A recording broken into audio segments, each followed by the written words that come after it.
Hey David, Sangram here. How you doing? I'm doing great. Thanks for having me on. Oh man, you guys have completely changed the way B2B marketing is going to be talked about for the next conceivable future. I hope so. We haven't done it yet. We just started talking about it, but we hope that that's the future. I'm glad to hear that you're excited about it. The response was crazy. Yeah, I saw. This is. So I looked at just for everybody to have some context in this thing. I saw a post from David talking about the fact that he and his company is completely taking or getting rid of all the lead gen forms. So tell us the story about how it came about, and also are you excited about it or anxious about it, or you think that this is going to be like just nuts? Yeah, so it came about basically.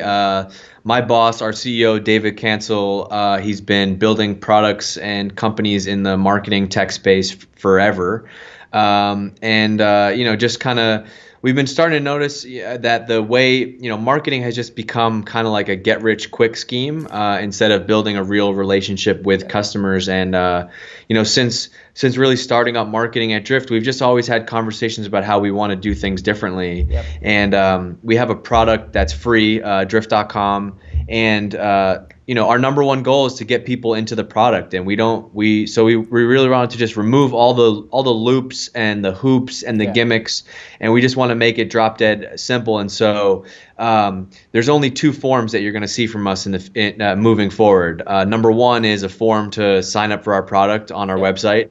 Um, that's a form because that's how you have to, Yeah. email is the token for logging in, right? Yeah. Today, I mean, we're open to exploring other alternatives. If we could remove email completely and find an easy way for people to log in, we Sure. would.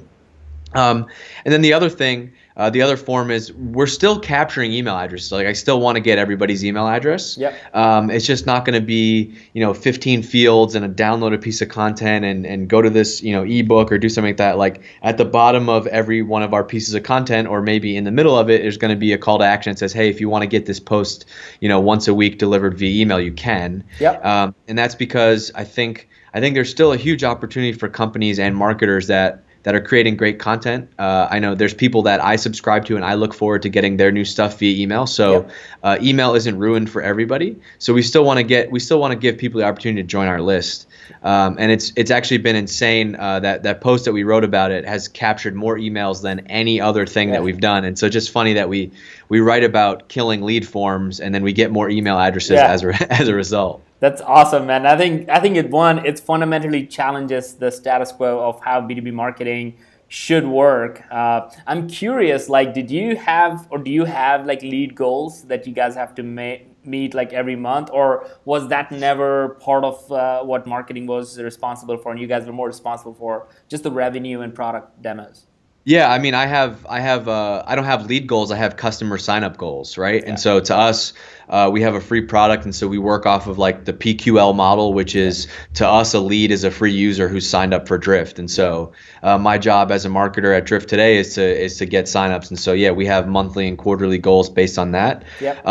But also we're a really early stage company, right? And so we don't have the mature projections Yeah. or anything else that a more seasoned business might have. We're very much in the early stages, and so our number one goal, which makes it so much fun from a marketing perspective, is that there's no BS, there's no nonsense. It's like our number one goal is to get people into our product, right? Yeah.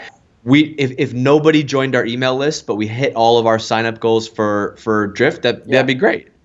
So we that's the number one thing that we care about. Yeah, that is incredibly interesting because I think that there are so many vanity metrics out there of like, clicks or impressions or, how many people attended a webinar or registration. Well, again, they're all small milestones, and they all kind of, obviously is good as you continue to see engagement overall, Yeah. but nothing beats like somebody signing up for the real thing. Yeah, it's funny. So one of my first couple months here at Drift, I had to throw together a slide for like our company, our monthly company meeting. CEO just said, "Hey, can you give me a slide with like highlights or whatever?" And so the slide that I had, it had like blog traffic growth, website traffic growth, Twitter follower growth, email growth, all the things that like I thought were important, and like those are what marketers talk Yeah. about. And I got a note back, and it was just like a big X through all of that. And he's like, all I care about right now is signups. And Yeah. so now, my slide is just one really simple funnel, right? Yeah. It's website visitors, Yeah. conversion. That's it. Yeah. And so it's the simplest funnel you can have. Probably, maybe it won't always be like that. Maybe it is like that just for right now, but it's really fun. Well, so tell me this. I'm very, very curious. Like, how's your sales team reacting to this? So interesting. We don't really have a sales team Oh, all right. because we have this PQL model. Our job is to get people into the product. Yeah. We have a guy, Kevin, and he does sales, but he also does like what we call customer growth, and so he Yeah. basically owns the experience after somebody signs up. So the free to paid conversion, Yep. onboarding, and so we have an interesting model where outbound sales for us is actually, oh, Sangram signed up for Drift and he's Yeah. in the product, and I noticed that he's set up the integration with Slack. Then I'm going to reach out and tell him Yeah. about something else. So it's Yeah. it's kind of flipping that model on its head a little bit too. Oh man, I love flip my funnel. Everything that's flipping, that's kind of my wheelhouse kind of conversation. So Yeah. very interesting. Have you been following what's happening in the account-based marketing space? And is that, this is very interesting because this is the topic of most B2B companies that actually have much bigger sales organization and stuff. And it's hard for them, as you can imagine, to even think about like, hey, if I get rid of all these things, what am I going to give my sales team, which is in many organizations is an army. That you have to feed. So do you think that this has a potential to be the way it will work for bigger organizations which actually has sales team? Yeah, I think account-based marketing is something that I'm interested in just as a marketer, Yep. and as a trend that I've been kind of following and watching the stuff that you guys are doing.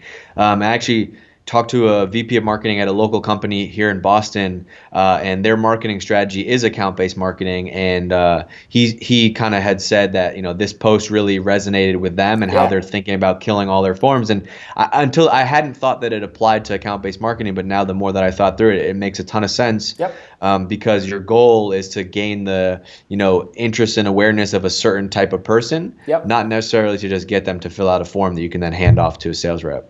I love it, man. This is pretty inspirational just as a marketer because I think marketers become so right-brained and try to kind of figure out, how do I look at just every single metric that they have forgot how to simplify it so everybody just focused on one thing. Yeah, it's something we talk about here a lot, and it's like it's amazing. Like data is amazing in marketing, and I think data has done a lot for marketing as a profession. Like it's taken marketing from 5, 10 years ago. Marketing used to be seen as arts and crafts, right? Yeah. Like, oh, this is the branding team, and they're just working on fluffy stuff. Yeah. It's changed marketing from that to today, which is like a real channel for revenue and growth.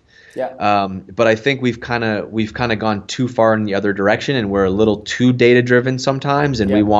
we want dashboards and Excel sheets and Google Analytics. I'm in there all day. Yeah. And I think sometimes we just forget like what's the actual goal here? What's the most important thing?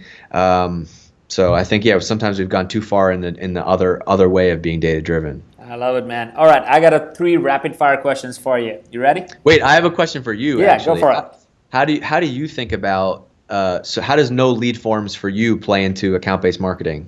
I think there is a part of it where it is SMB versus enterprise. I look at it that way, and I think SMB is very much in a different direction where you need to get as many people as you can in the process and make sure that you have your inside sales team calling them and figuring out like, hey, is this interest? Especially because there is no way for them to sign up until they see the product, and you have to kind of talk through the product. So when it's the complicated sales process and stuff, I think it's challenging to think about going completely away from lead based for that specific market segment. Yeah. But when I think it goes back to enterprises, and when you know who your target audience is and you're doing your outbound sales, outbound marketing to only those, let's say 50 or 100 companies, it makes perfect sense. Why would you drive them to any other place than a place where they can listen to the case study or read the right content that you just created or curated for them. I think it makes Right. perfect sense from an outbound marketing and outbound sales perspective when you know your target list.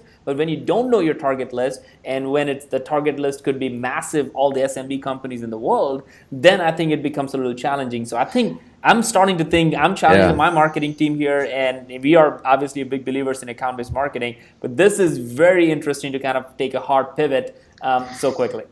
Yeah, I mean, if you know that Nike is one of your named accounts and your Yeah, target accounts, why do you need lead? Why do you need to gate something for yeah, them, right? You just absolutely. create content specifically for them. Yeah. Yeah, so I think there is a very clear use case for it, and I would love for you to come and speak at one of our Flip My Funnel conferences, talking about like this kind of stuff. We'll come into Boston, so Yeah, we'll for sure. chat about that for sure. All right, man. So three rapid fire questions. All right. Number one, favorite book or favorite movie? Man, I've been trying to read a lot more. Favorite book. I'll tell you, right now I'm reading the Amazon story just Yeah, about Jeff Bezos and how Amazon grew. It's amazing. It's amazing book to read, mainly because Amazon has got a lot of bad press about how much of a tough environment it yeah, is to work. But if you're interested in startups or just entrepreneurship on your own, yeah. read this. It's amazing like process and philosophy for business for sure. Awesome, man. Awesome. I love the whole Jeff story, and how he's thinking about stuff, and how that company has really continued to innovate and innovate and innovate, and then now it's in so many more different market segments, just not an online store. So I definitely love Yeah. that story.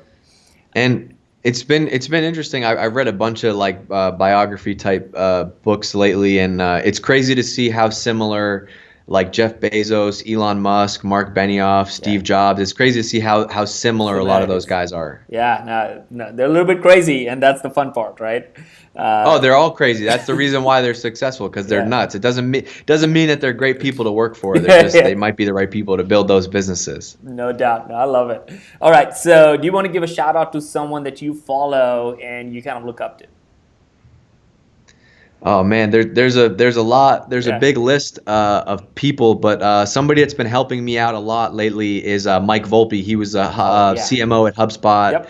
He's an investor and advisor in Drift, and I'm lucky enough to have him come in about once a month and just kind of throw stuff up on the wall with him. He's been super helpful for us here at Drift, and so Yeah. he's somebody I'll shout out. Man, I'm a huge fan of Mike. Mike and I go way back. What is it? What does he think about this strategy? He likes it. I mean, he's all about generating buzz Yeah. and awareness, and so I think given our business model, it makes a lot of sense. Awesome. Awesome. All right. Last question. If you were not this amazing marketer who's doing something super, really, really cool stuff to kind of shake the whole B2B space, did you have any childhood dream to be something different?